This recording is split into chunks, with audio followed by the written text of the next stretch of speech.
Now let's check out Mike and Vito telling us all about White Lion. Right now on this new album, we're definitely getting slagged by the press here, which is, you know, fine. You know, because when we had reviews that... it's not by you. You know, if we had reviews that it said this album was the greatest album ever recorded, we would just look at each other and say, no, it's not. That's just that person's opinion. So if they say it's terrible, we don't care. It's just that person's opinion. But I'm really getting sick and tired of people, you know, here. It seems like it's only in England where everybody's saying that Calm the down, album's... man. Calm down. Easy. Take it easy, man. Or the album's lighter. You know, the album's lighter and everything. You know, it's like... Do you think that's because the album's kind of like a very eclectic combination of different styles? No, it's because the album is lighter. But so what? That's what we're trying to tell people. You know, it's like... We know it's a lighter album. We did it as a lighter album. You don't have to tell me this album's not as heavy as the first two. We know that. You know, it's... I know it. We wrote the music. I should know whether it's heavy or light, and it is light. But what it is it's album number 3 of White Lion. So when you wake up in the morning, you know, you go out and you buy a White Lion record, say, oh, this is light. It doesn't mean you threw the other two away in the garbage because this is the new one. If you want to listen to Van Halen, and you wake up, say, I'm in the mood to listen to Van Halen, you have a choice. Do I want to listen to Dave Lee Roth Van Halen? Do I want to listen to this album? Do I want to listen to that?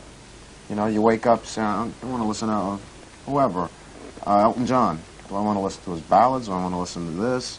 The same with any other band. And right now, Big Game is, yeah, it's a lighter album. Like I said, big deal. It's just a choice. If you want to hear heavy White Lion, you put on the first record. You know, maybe the next record's going to be heavier than Metallica. We don't know that.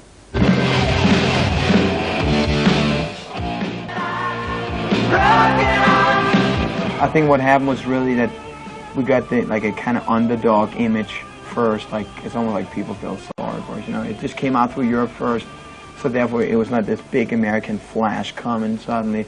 Like maybe a lot of American bands get, oh, okay, here comes Hollywood again. So we kind of came out through Europe first, and later on the album was imported from Europe to America. So I think that's probably the reason why we started getting like a small, solid following. It's not like we have a humongous yet, but we plan to. We don't plan on things as, you know, the size of a building.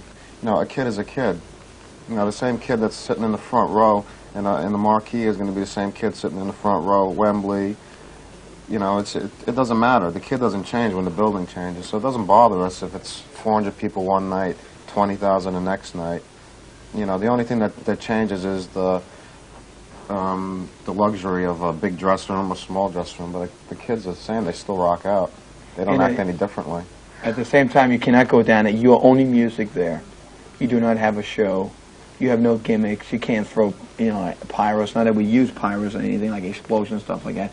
You're just up against the wall, and it's just like they say, play your instrument and let's see how good you are. You know, that's all we had there was just our instruments and our songs.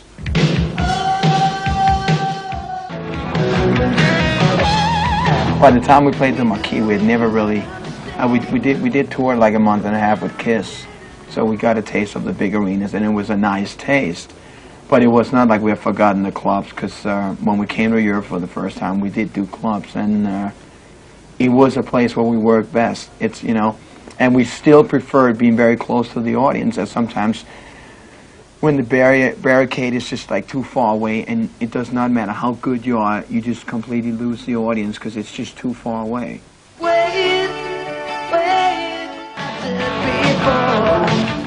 know, I could very easily, you know, call up a press agent in the States and say, okay, well, I had these two girls on the back of the bus, and they took their clothes off, and they did this and did that. Print it.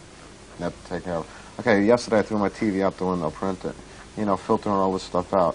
You know, we're not good guys, you know. We're not bad guys. We do what anybody else does. We just don't live off it. When the children cry under God.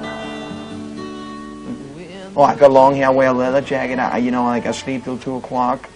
You know, I sometimes drink, I sometimes, you know, do crazy things. What's the difference?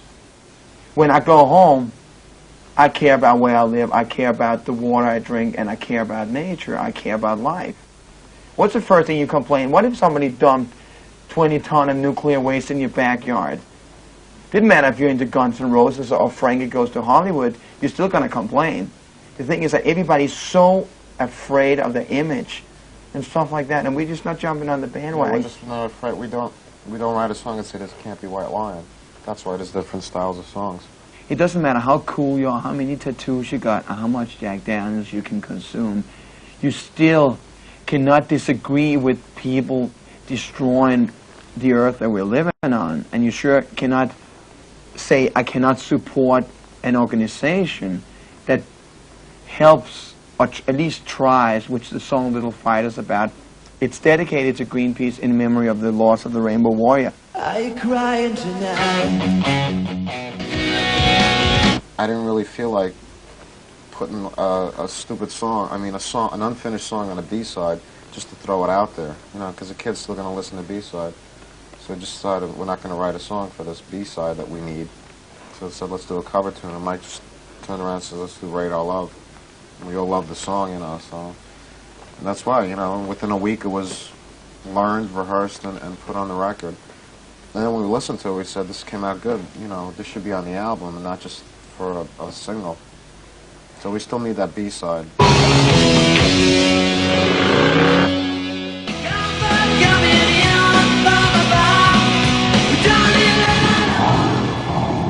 About 20 girlfriends by now, which does not happen. I leave them, which does not happen. Is image important to you? I mean, you have those amazing jackets. Is the way you look kind of Save the whales but kill the cows. Yes. I was going to say that, No, it's like, let's talk about this. Yeah, let's talk about it. Yeah. I mean, like, what did I start? The breeding of domestic animals are now like, killing endangered species. Well, you got to kill cows anyway.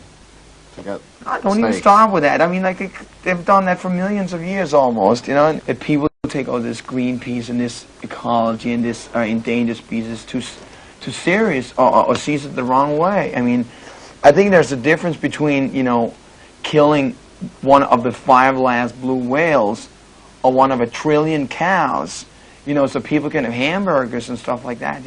Domestic animals is not an endangered species and it was bred from the days of Jesus Christ. What? That is too serious, isn't it? Good answer, yeah. It is. It's too serious. We got no. I just believe there's harmony. It has to be harmony. I'm not trying to stop Vito from using hairspray because it's destroying the ozone layer.